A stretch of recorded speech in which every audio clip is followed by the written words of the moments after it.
Night routine. বিকেল থেকে শুরু হলো পিঠে পুলি বানানোর তোড়জোড়, সাথে সংসারের বাকি সব কাজকর্ম। রাধে রাধে বন্ধুরা, কেমন আছো তোমরা সবাই? আশা করি ভীষণ ভালো আছো। আমরাও কিন্তু খুব ভালো আছি। আজকে হচ্ছে শনিবার, তোমাদের সাথে নিয়ে আজকের ব্লগটা শুরু করছি। সাথে থাকো, আজকের ব্লগটা তোমাদের খুব ভালো লাগবে। সকালবেলা উঠে সংসারে যত বাসি কাজকর্ম ছিল সবই কিন্তু আমি সেরে নিয়েছি। কোনো কাজই কিন্তু আপাতত বাকি নেই, যেহেতু সবই সকালবেলা উঠে করে নিলাম। শুধুমাত্র বেড কভারটা গোছানো বাকি আছে, মানে বিছানাটা গোছানো বাকি আছে। বেড কভারটা একটু ঝেড়ে ঠেড়ে গুছিয়ে নেব, কারণ বাবান ঘুমিয়েছিল দেখে আমি আর গোছানোর সময় উঠতে পারিনি। তারপর তো সকালবেলা বাসি কাজ ছিল, ওগুলো করে চলে গেছিলাম স্নান করতে। স্নান করে একবারে পুজো দিয়ে তোমাদের সাথে ব্লগটা শুরু করছি। পুজো শেষ করলাম, তুলসী গাছে জল দিলাম, দিয়ে চলে এসেছি রান্নাঘরে। তো হচ্ছে সেই কারণে ভাবলাম আজকে সকাল সকালই রান্নাটা করে নিই। আজকে যেহেতু সকালবেলা বাসি কাজকর্ম কোনোটাই তোমাদের সাথে শেয়ার করলাম না, যেহেতু প্রতিদিনই শেয়ার করি, তো ভাবলাম আজকে থাক। তো সেই কারণে তো আজকে যেহেতু শনিবার নিরামিষ রান্না করব, তো সেই জন্য রান্না করব হচ্ছে ডাল, আর করব একটা সবজি, আর করব হচ্ছে বেগুন পোড়া। তো অনেক দিন বেগুন পোড়া খাওয়া হয়নি, শীতের সময় যেহেতু বেগুনগুলো খুব ভালো পাওয়া যায়, তো সেই কারণে ভাবলাম কি একটু বেগুন পোড়াই রান্না করি। তো মুগ ডালটা করছি, ভালো করে ভেজে আমি সেদ্ধ করে নিয়ে তারপরে করছি। তো সবজিগুলো আমি কেটে রেখেছিলাম আগে থেকে, মানে আজকে কাটিনি, আমি আগের দিনই কেটে রেখেছিলাম সবজিগুলো, ফ্রিজেই রেখে দিয়েছিলাম কেটে।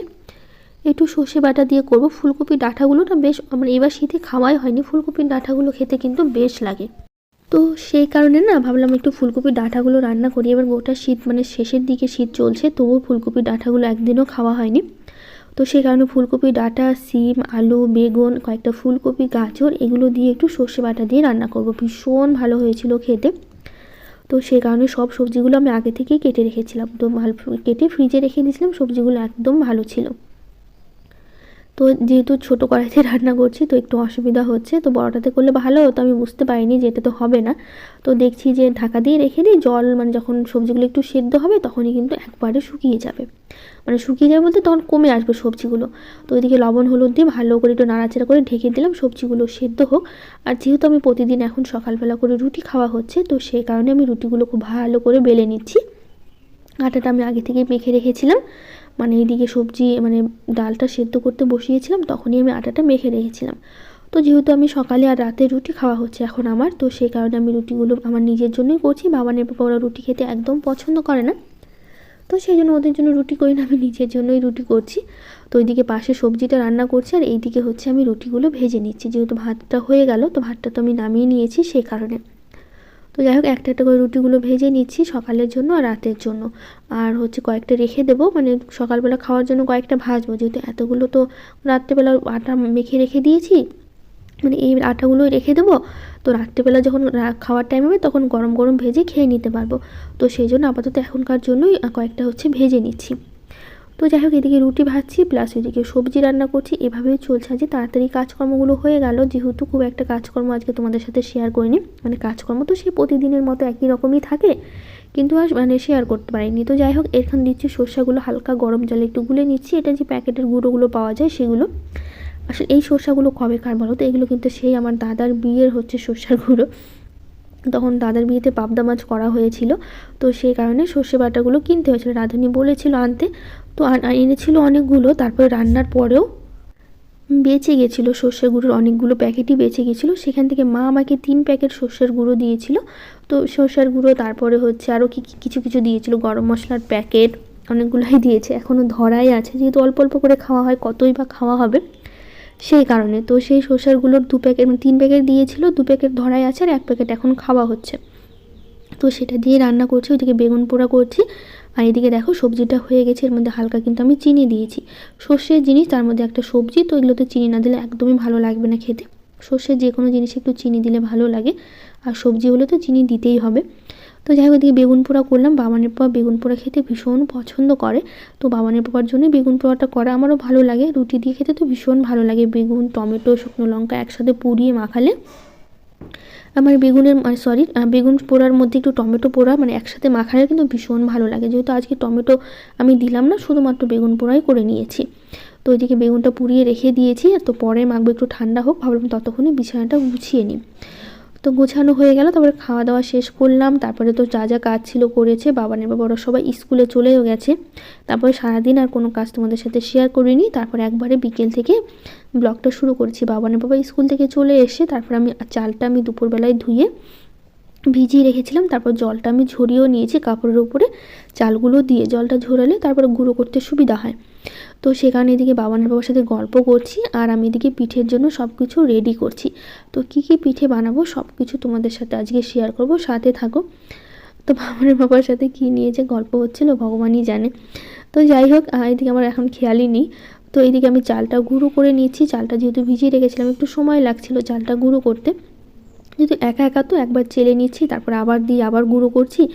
দুজন হলে খুব সুবিধা হয়, ধরো একজন গুঁড়ো করে দিল আর একজন হচ্ছে চেলে দিচ্ছে, কিন্তু এগুলো তো বাবার বাবা করবে না, আমি একাই করছি। অবশ্য খুব অল্প করে, তো বেশি খুব একটা সময় লাগেনি। তো এদিকে মিক্সিতে করতেও সময় লাগে না, কিন্তু দুজনে করলে একটু সুবিধা হয়, ধরো একজন গুঁড়ো করলো একদিন চালছে, তাহলে কিন্তু অনেক তাড়াতাড়ি কাজগুলো হয়ে যায়। তো এইদিকে আমার একদম লাস্ট এটাই, তাহলেই হয়ে যাবে চালটা গুঁড়ো করা। তারপরে পিঠের সব তৈরি আয়োজন শুরু করব। চলো এইদিকে চাল চালাতে আটা চালাতে হয়ে গেল, চালের গুঁড়ো, তো এখন পিঠের জন্য চলো। তো এইদিকে হচ্ছে আমি এখন দুধটা গরম করে নিচ্ছি, যেহেতু অনেকগুলো দুধ আনা হয়েছে পিঠের জন্য। এখানে আমি ঠিক আইডিয়া নেই কতটা দুধ আছে, আরও হাফ কিলো দুধ আমি রেখে দিচ্ছি, যেটা আজকে ঘষে দিয়ে গেছে, যেটা আমি পাটিসাপটা বানাবো। পাটিসাপটা করব, দুধ পুলি করব, আর ওর মধ্যে কয়েকটা চুষি পিঠাও দেবো। তো আজকে অনেক পিঠাই বানাবো। আর এই দিকে দেখো আমি আটাটা খুব ভালো করে গোল গোল করে নিচ্ছি, আটা এরকম তো কিছু দিইনি, জাস্ট আটার মধ্যে হাত দিয়ে চাপলে কিন্তু এরকম গোল গোল হয়ে যাবে। যেহেতু পুলি পিঠা বানাবো, আমি দুধ পুলি পিঠা বানাবো, তো সে কারণে পুলি পিঠার জন্য আমি আটাটা হচ্ছে সেদ্ধ করে নিতে হবে। অনেকে কী করে জলের মধ্যে আটাগুলো দিয়ে একবারে সেদ্ধ করে নেয়, আমি আবার ওভাবে করি না, আমার মায়ের বাড়িতে এইভাবে করে, আমি ছোটো থেকে দেখেছি, তো সেই কারণে এভাবেই করি। তো দেখো আটা বলগুলো একদম জলটা ফুটে উঠেছে, তার মধ্যে একটু লবণ দিয়েছি, দিয়ে তার বলগুলো আমি 8 থেকে 10 মিনিট খুব ভালো করে সেদ্ধ করে নেব, তাহলেই কিন্তু হয়ে যাবে। তারপরে এই জল দিয়ে কিন্তু আমি আটাটা খুব ভালো করে মেখে নেব, যেরকম রুটির জন্য আটা মাখে সেরকমভাবেই। তো এইদিকে হচ্ছে ওইদিকে বলগুলো সেদ্ধ হচ্ছে, আর এইদিকে হচ্ছে আমি নারকেলগুলো কুড়িয়ে নিচ্ছি। বাবানের বাবা নারকেলগুলো ফাটিয়ে দিয়েছে। তো 7-8 মিনিট পর আমি বাবানের বাবাকে বললাম, 10 মিনিটের মতো রেখে যে তুমি আটা জলটা বন্ধ করে দিও। ও বন্ধ করে দেওয়ার পর আমি গিয়ে আবার হচ্ছে বলগুলো তুললাম, তুলে ভেঙে তারপর একটু ঠান্ডা করতে দিয়েছি, যেহেতু গরম জল অনেকক্ষণ সেদ্ধ হয়েছে, প্রচণ্ড তো গরম, এখন মাখা যাবে না। তো ওইদিকে ঠান্ডা হতে হতে এদিকে আমার নারকেল কুড়ানো হয়ে যাবে, আর দুধটাও আমি জাল করে নিয়েছি। তো এইটা ভেবেই আমি ভাবলাম কি ওইদিকে বলটা ঠান্ডা হোক, ততক্ষণ আমি নারকেলটা কুড়াই, হয়ে যাবে, নইলে বসে থাকতে হবে চুপচাপ, কখন ঠান্ডা হবে সেই জন্য। তো ওটাই করলাম। তো সেই জন্য এদিকে আমি নারকেল কুড়াচ্ছি, চলো ওইদিকে গিয়ে আটাটা মেখে নিই। তো দেখো খুব সুন্দর করে মেখে নিয়েছি, যেরকম রুটির জন্য মাখতে হয় সেরকমভাবে, কিন্তু বেশি নরম করাও যাবে না, বেশি শক্তও করা যাবে না। খুব ভালো করে মেখে আমি একদম ভেজা কাপড় দিয়ে ঢেকে রাখবো, যাতে উপরের গাটা একদম শক্ত না হয়ে যায়, সেই কারণে। তাহলে কিন্তু ভেজা কাপড় দিয়ে না ঢাকলে কিন্তু হবে না। তো এদিকে ঢেকে রেখে তারপর নারকেলটা কুড়িয়ে নিয়েছি। তো নারকেলটা ভালো কি ভেজে রাখি, তো ভেজে নিয়ে তারপর পিঠে বানানো শুরু করব। তো এর মধ্যে দিয়েছি খেজুরের গুড়, যেহেতু খেজুরের গুড় দিয়ে আমি বেশি পিঠা করি, আর একটু হালকা চিনি দিয়েছি, খুব একটা দিইনি। আর এদিকে পাশে আমার দুধটাও গরম হয়ে গেছে। তারপরে হচ্ছে আমি এটা খুব ভালো করে ভেজে নেব, যেরকম নাড়ুর জন্য করে ওরকমভাবে অনেকক্ষণ ধরে ভেজে নেব। তো এইদিকে দেখো দুধটা বেশ সুন্দর গরম হয়েছে, এটার মধ্যে আমি দুধ পুলি বানাবো। অনেকখানি দুধ আছে, এখানে মোটামুটি 2 কিলো তো দুধ হয়েই যাবে। তো যাই হোক, তো এই দিকটা ভালো করে ভাজা ভাজা করছি, ভাজা ভাজা করে তারপরে হচ্ছে নামিয়ে নেব। তারপরে পিঠে বানানো শুরু করব, যেহেতু অনেকটা সময় রাতও বেশ অনেকটা লেগেছিল। একা একা পিঠে বানানো ভাবা যায় বলো? আসলে পিঠে জিনিসটা সব সময় হচ্ছে আমার মায়ের বাড়িতে পিঠে বানায়, খুব একটা অসুবিধা হয় না আমার পিঠে হচ্ছে আমার বানাতেও বানাতে হয় না, যেহেতু ছোটোবেলা থেকে কী বলো তো, পিঠে জিনিসটা আমি মা বাবাকে মায়ের বাড়িতে বানাতে দেখেছি। আমাদের সারা বছর প্রচুর পিঠে হয়, শীতের সময় তো প্রচুর পিঠে হয়। তো পিঠে বানানো সেই জিনিসটা আমার কখনো কাউকে থেকে শিখতে হয়নি, যেহেতু আমার মায়ের বাড়িতে প্রচুর পিঠে বানায়, সাথে সাথে দেখেছি, করেছি। তো সেই জন্য পিঠে বানানো খুব একটা অসুবিধা হয় না, সব ধরনের পিঠে আমি বানাতে পারি। কিন্তু পিঠে বানানো হয় না, খুব একটা খাওয়া হয় না আমাদের, মাঝে মধ্যে কখনো হয়, মাঝে মধ্যে বলতে গেলে শীতের সময়। কিন্তু আমার পিঠে না বানালেও চলে, যেহেতু আমার মায়ের বাড়িতে প্রচুর পিঠে খায়, আমাদের বাড়িতে প্রচুর পিঠেও পাঠায় আমার এখানে। কিন্তু কি বলো তো, আমার মায়ের বাড়িতে একটা জিনিস কি, পিঠে জিনিসটা ওরা খুবই মিষ্টি খায়, মিষ্টি জিনিসটা সেটা মিষ্টির মতোই খাবে আর কি, খুবই চিনি দেবে এক্সট্রা, খুব একদম মিষ্টি কড়া মিষ্টি যেগুলো হয় আর কি, সেই রকমভাবে পিঠে পায়েস যাই রান্না করুক সেভাবে রান্না করবে। হালকা মিষ্টি আমাদের বাড়িতে কেউ পছন্দ করে না, আমার মায়ের বাড়িতে কেউ খাবে না। কিন্তু বাবানের বাবা হচ্ছে হালকা মিষ্টি খেতে বেশি পছন্দ করে, একদমই হালকা আর কি, খেয়ে কেউ বলবে না, কোনো মনে হবে না যে মিষ্টি জিনিস খাচ্ছি, এতটাই হালকা চিনি দিয়ে ওর জন্য পিঠে পায়েস আমি যাই রান্না করি সেরকমভাবে বানাতে হয়। তো আমারও খেতে খেতে না ওই অভ্যাসটাই হয়ে গেছে, এখন আর বেশি মিষ্টি জিনিস খেতে পারি না। ছোটোবেলা থেকে এত মিষ্টি জিনিস খেয়ে বড় হয়েছি, তারপর এখন আর খেতে পারি না। তো সেই কারণে কি বলো তো, বাবানের পাপার জন্য এই আলাদা করে আমাকে পিঠে বানাতে হয়, শুধুমাত্র বাবানের পাপার জন্য, কারণ ও মিষ্টি জিনিস খেতে একদমই পারে না। তো সেই কারণেই আমি আলাদা করে বানানো, নইলে আমার বানাতে প্রয়োজন পড়ে না পিঠে, সারা বছর না বানালেও চলে। যেহেতু আমাদের বাড়িতে যখনই পিঠে বানাই তখনই এসে কেউ না কেউ এসে দিয়ে যায়, মানে বাবাই বেশি আসে, কারণ আমার বাবা কখনো আমাকে ছাড়া কিছু খায় না, মানে বাবানের বাবা খেতে পারে না, আর তারপরেও হচ্ছে দিয়ে যাবে।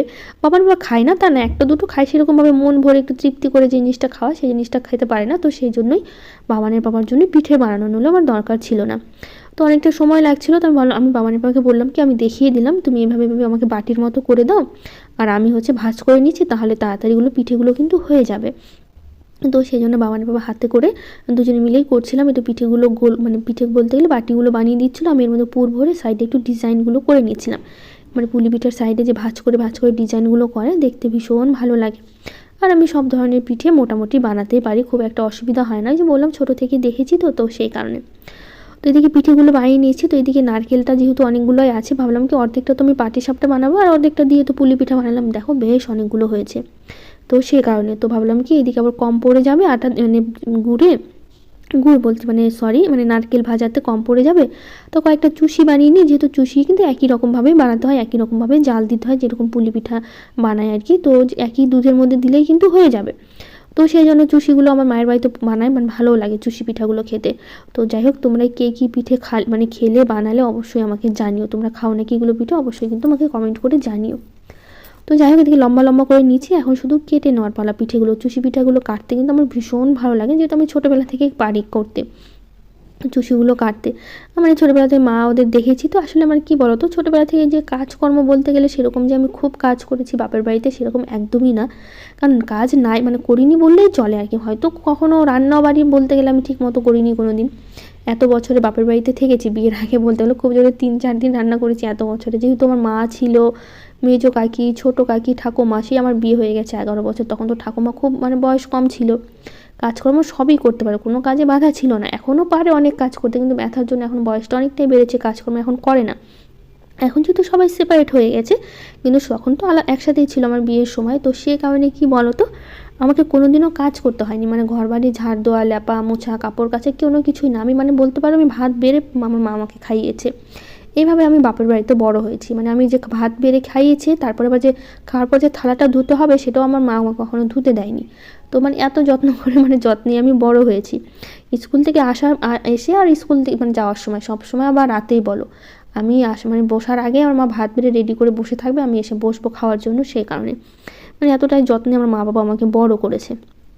কিন্তু কি বলো তো, আমি মানে যত্নে বড় হয়েছে, কাজ করতে হয়নি, তার মানে এই নয় যে আমি কাজ করতে পারতাম না সেটা। আমি আবার সব কাজই জানতাম, রান্নাবাড়ি থেকে শুরু করে পিঠে পায়েস কাজ, মানে সেলাই থেকে শুরু করে সবই কাজই আমার জানা ছিল। যেহেতু মা ওরা করতে দেখতাম, তো আমি আবার দেখেই কোনো কাজ শিখে ফেলি, আমাকে হাতে ধরে কোনো দিনও কোনো কাজ শেখানোর দরকার পড়েনি। আমি দেখেই ছোটোবেলা থেকে কিন্তু সব কাজ শিখে গেছি, আমাকে কখনো কেউ হাতে ধরে শেখায়নি। রান্নার কথা বলতে গেলে আমি রান্না মানে একটা মানে সবাই তো সব রান্না জানে না, একটা আইডিয়া থাকে যে কীভাবে করতে হয় রান্নার একটা। তো যাই হোক, অনেক রান্না আমি ইউটিউব থেকে অবশ্যই শিখেছি, কিন্তু কী বলো তো, আমি সব কিছু কিন্তু আগে থেকেই জানা ছিল, আমার অসুবিধা হয়নি। তো যাই হোক, দুধটা গরম করেছি, এর মধ্যে চিনি দিয়েছি, হালকা কতটা জল দিলাম একটু, যেহেতু জল ছাড়া তো হবে না, শুধু দুধের তো পিঠে বানানো সম্ভব না, সেই কারণে। তো দুধ আর হচ্ছে চিনি দিয়ে অনেকক্ষণ বেশ ভালো করে জাল করে নিয়ে তারপরে পিঠেগুলো দিয়ে দিলাম এর মধ্যে। এখন ফুটে উঠবে, তারপরে কিছুক্ষণ তারপরে একটু খেজুরের গুড় দিয়ে নামিয়ে নেব। পিঠে জিনিসে সব জিনিসে কিন্তু একটু হালকা লবণ দিতে হয়, নইলে কিন্তু স্বাদটা কিন্তু খুব একটা ভালো পাওয়া যায় না। আমি পিঠে পায়েস যাই রান্না করি ওর মধ্যে কিন্তু একটু লবণ দিই। তো যাই হোক, এদিকে পিঠেগুলো আমি দিয়ে দিলাম, দিয়ে তারপরে হচ্ছে অনেকক্ষণ ফুটিয়ে নেব। তো ওইদিকে মানে অনেকক্ষণ বলতে গেলে 7-8 মিনিট ফোটালেই হয়ে যাবে। তো যাই হোক, এদিকে আমি পাটিসাপটার জন্য বানিয়ে নিচ্ছি। তো এর মধ্যে হচ্ছে আমি দিয়ে দিলাম হচ্ছে খেজুরের গুড় দিয়েছি, এর মধ্যে হালকা একটু লবণ দিয়েছি, খেজুরের গুড় শুধু এটা খেজুরের গুড় দিয়েই দিয়েছি, চিনি আমি অ্যাড করিনি। এর মধ্যে চালের আটা দিয়েছি আর একটু সামান্য একটু ময়দা দিয়েছি যাতে ভালো হয়। তো যাই হোক, ওদিকে সবটা রেডি করে এদিকে পিঠেটা দেখো একদমই হয়ে গেছে। এই জিনিসটা, এই ঝোলটা কিন্তু রেখে দিতে হবে, মানে এই পাতলা জিনিসটা রেখে দিতে হবে, নইলে ঠান্ডা হলে কিন্তু আরও ঘন হয়ে যাবে, সেই কারণে। তো যাই হোক, এদিকে পিঠেটা আমার একদমই হয়ে গেছে, ভীষণ ভালো হয়েছিল খেতে। তো যাই হোক, অনেক পিঠে বানানো হয়েছে, কারণ হচ্ছে এগুলো আবার শ্বশুরবাড়িতে পাঠাবে, সেই কারণে। তো আমার দিদি জামাইবাবু বলতে গেলে এরা হচ্ছে আমার দিদি জামাইবাবু, মানে আমার মা বাবাকে মা বাবা বানিয়েছে। তো এখানেই বাড়ি, মানে গাজলে বাড়ি। তো যাই হোক, এই দিদির একটা ছেলে একটা মেয়ে আছে, তো ওরা আসেনি অবশ্য, পড়াশুনো করছে। দিদির ছেলে মাধ্যমিক দেবে। তো দিদি যাই বসে, ওরা আমি পিঠে বানাচ্ছি, কারণ ওরা আসার পর আর হচ্ছে ওদের ঘরে বসতে দেওয়া হয়নি, মানে একা একা ওরা বসবে না। আমি পিঠে বানাচ্ছি, তো তখন থেকে এখানেই দাঁড়িয়ে আছে, আমি পিঠে বানাচ্ছি, ওরা দেখছে দাঁড়িয়ে দাঁড়িয়ে। তো ওরা ফোন করছিল, আমি বললাম আসো পিঠে খেয়ে যাও, আমি পিঠে বানাচ্ছি। তো যাই হোক, এসে বারবার মানে খুব মজা হচ্ছে যে শালির হাতের পিঠে ভীষণ ভালো, মানে যাইবো বলছে।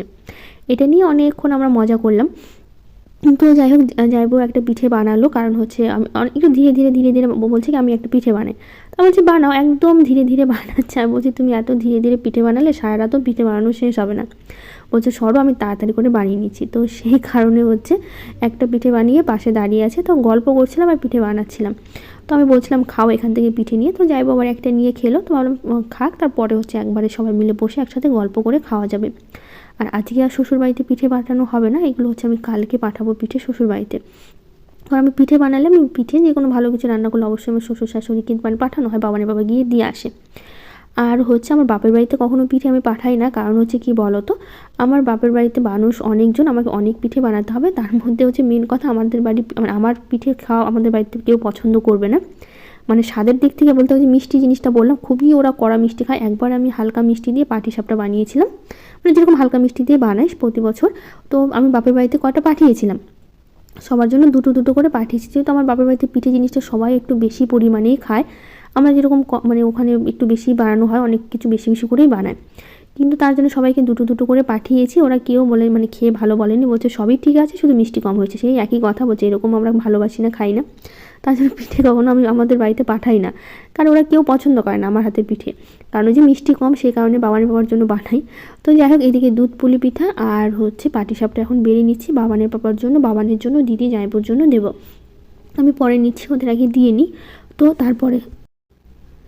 তারপরে হচ্ছে আমি নেব। তো এদিকে সবটা নিচ্ছি, একটা একটা করেই দিচ্ছি, যেহেতু পাটিসাপটা বেশি হয়নি, মানে আসলে লাস্টে একটু গোলাটা একটু কম পড়ে গেছিলো, তো অনেক একটু নারকেল বেশি, অনেকটা না একটুখানি নারকেল, আরও 4-5টা পাটিসাপটা হতো।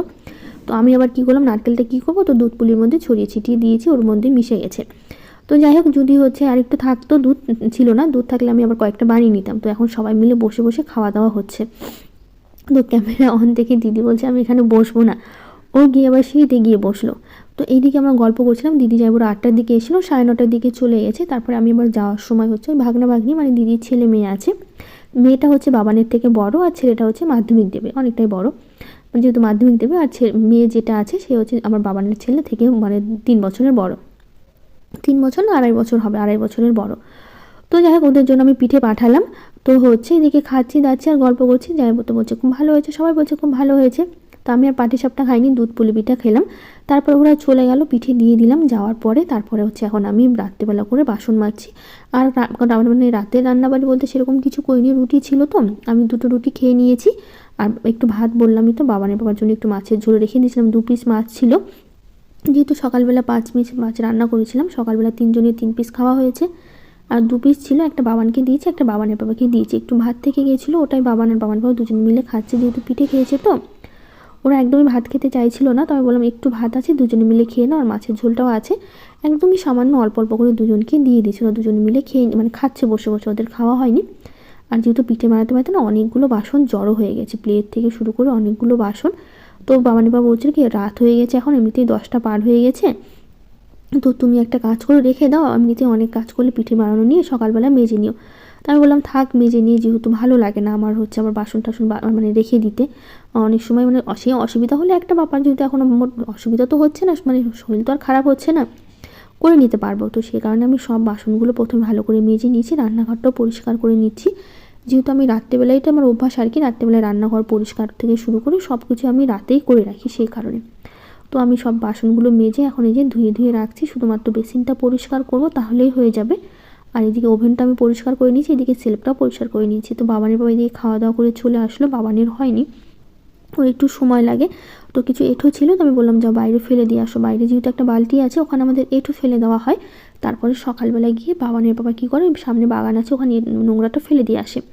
এক্সট্রা একটা বালতি বানিয়েছি, বালতির মধ্যে প্রতিদিনের সকাল থেকে রাত পর্যন্ত এঁঠোগুলো জমা করি, পরের দিন সকালবেলা বালতি করে বাবানের বাবা ফেলে দিয়ে আসে। মানে এক্সট্রা কাগজপত্র যা মানে ধরো কিছু প্লাস্টিক বা কিছু এক্সট্রা বা মানে মানে এঁঠোগুলো সবার মানে সব কিছু ওর মধ্যে ফেলে দিয়ে আসে। আর ভাতের মার, সবজির চোচা ওটা আলাদা একটা বালতিতে রাখতে হয়। পাশের বাড়িতে, আমাদের পাশের বাড়ি আছে, ওর বাড়িতে হচ্ছে গরু আছে, ওরা এসে নিয়ে যায়, ওদেরই একটা বালতি রেখে দিয়েছে আমাদের বাড়িতে। সেই জন্য প্রতিদিনই সকালবেলা রান্নাবাড়ি যে সবজির চোচা ভাতের মার থাকে সেগুলো ওখানেই ফেলি, বিকেলবেলা করে এসে প্রতিদিন এসে নিয়ে যায়। তো ওগুলো আর ওখানে ফেলতে হয় না, শুধু এঁঠোগুলো আলাদা বালতিতে ফেলি। তো এইদিকে বাসনগুলো মেজে রেখে দিলাম, সবটা হচ্ছে গামলাতে রেখে দেবো। তারপরে হচ্ছে এদিকে রান্নাঘরটা যেহেতু পরিষ্কার হয়ে গেছে, শুধুমাত্র এই বেসিনটাই বাকি আছে পরিষ্কার করতে। তো বেসিনটা পরিষ্কার করলেই হয়ে যাবে। তো যাই হোক, আজকের মতো টাটা, দেখা হবে নতুন একটা ব্লগ।